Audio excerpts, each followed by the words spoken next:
عزیزای من، دوباره خوش آمدید.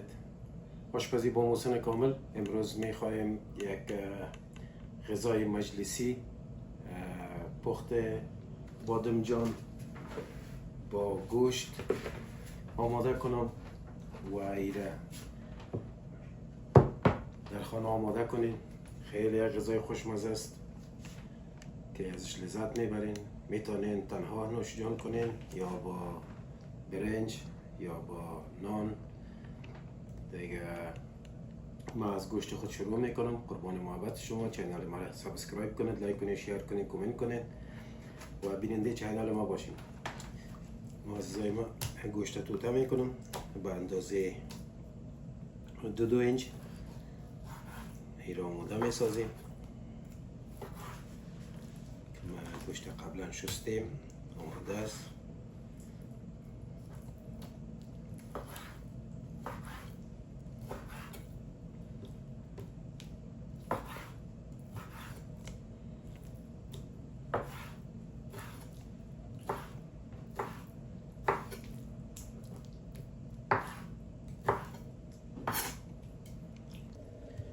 روغن اضافه میکنیم دوستای من به اندازه که ضرورت داریم. گوشت خودم اضافه میکنیم دوستای من که خوب سرخ شود.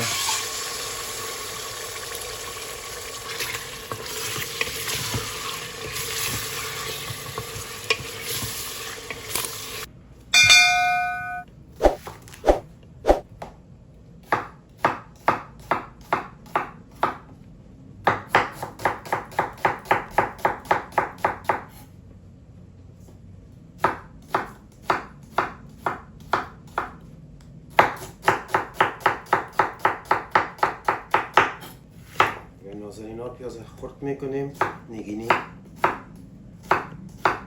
به همراه گوشت خود اضافه میکنیم. گوشت رو گذاشتیم که خوب سرخ شود تا اون خانبویی که داره او را از بین ببره.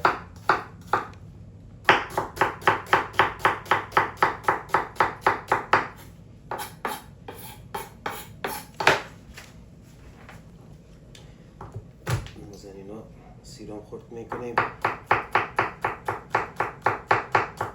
جریان کار خود.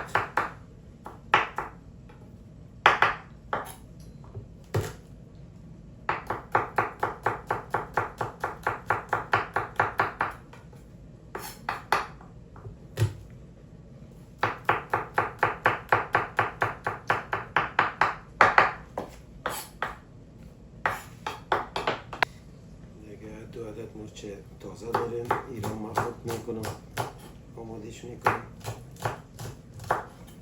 دوستای من. دوستا پیاز اضافه میکنیم به مواد خود.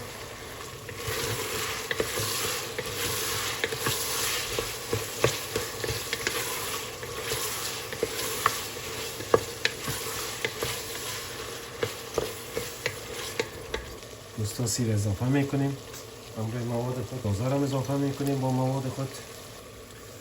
دوستای نازنین، ما یک قاشق چایخوری مرچ آسیاب شده دارم که تون نیست و یک قاشق چایخوری غذاخوری مرچ دلمه دارم، پودر دلمه. یک قاشق چایخوری مرچ سیاه دارم، نمک قدر ضرورت دارم. یک قاشق هم پودر گشنیز دارم و یک قاشق هم چای خوری زردچوبه دارم که مصالح خود اضافه میکنم به مواد خود. و مصالح خود یک کمک وارد سرخش میکنیم.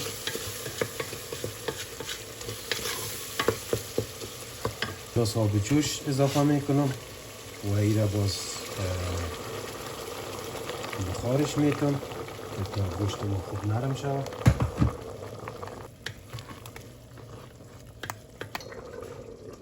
سر دیگه میبندیم به مدت 25 دقیقه. دوستا با مو اندازه که گوشت خرد کرده بودیم با مو اندازه کچالوار خرد میکنیم و بادمجان هم همچنان.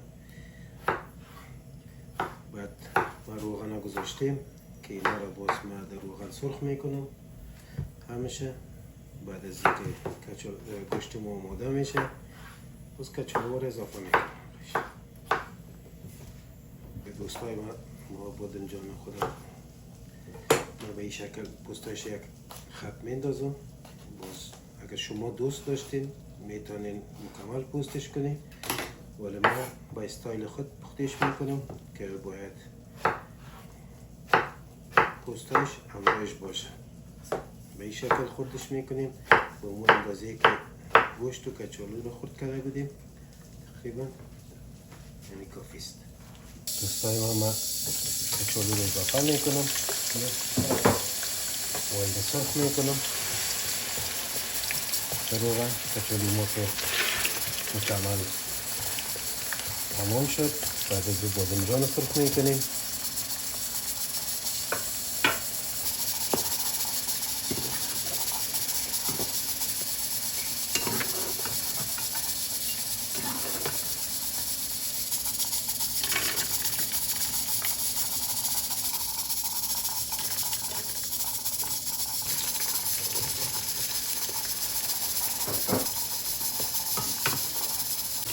دوستا بادمجان هم سرخ شد بخیر. گوشت آماده شد بخیر.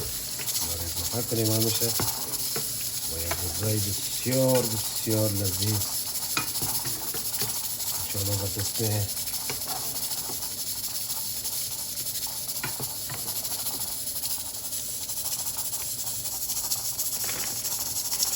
دوستای نازنین ما یک قاشق رو به مرج گرفتیم و یک قاشق هم رو به رومی ایره اضافه میکنم بر روغن و به مواد خود که یک کمی سرخش کنیم.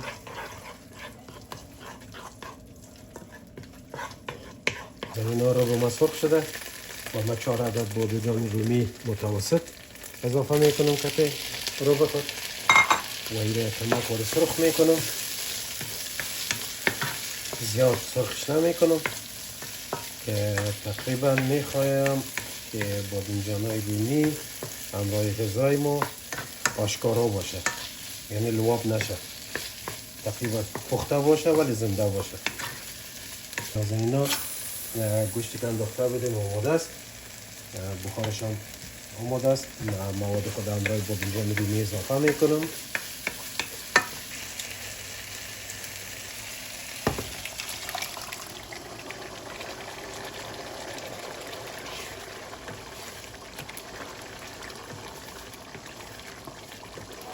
دوستای نازنین شما این لواب خود تماشا میکنین انشالله که بسیار یک لواب خوش رنگ و مزه‌دار است. من این را با مدت 5 دقیقه با حرارت پایین و سرپوشش هم نگذارم تا بادمجان رومی را که اضافه کرده بودیم که خدا کمک رو نرم کنه و بعد مواد دیگه خود اضافه میکنیم.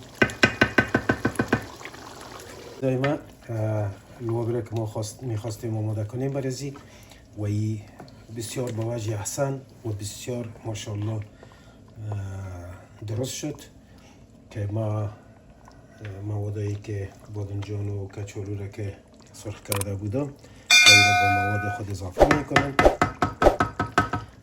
و اگر شما میبینین که مثلا کدام وقت لوابش کم است، آبش کم است، میتونین یک خورده اضافه کنین برش که زیاد سخت هم نشه، زیاد آبدار هم نشه، که باز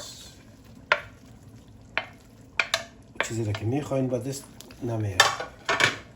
مواد خود خوب مخلوط میکنیم.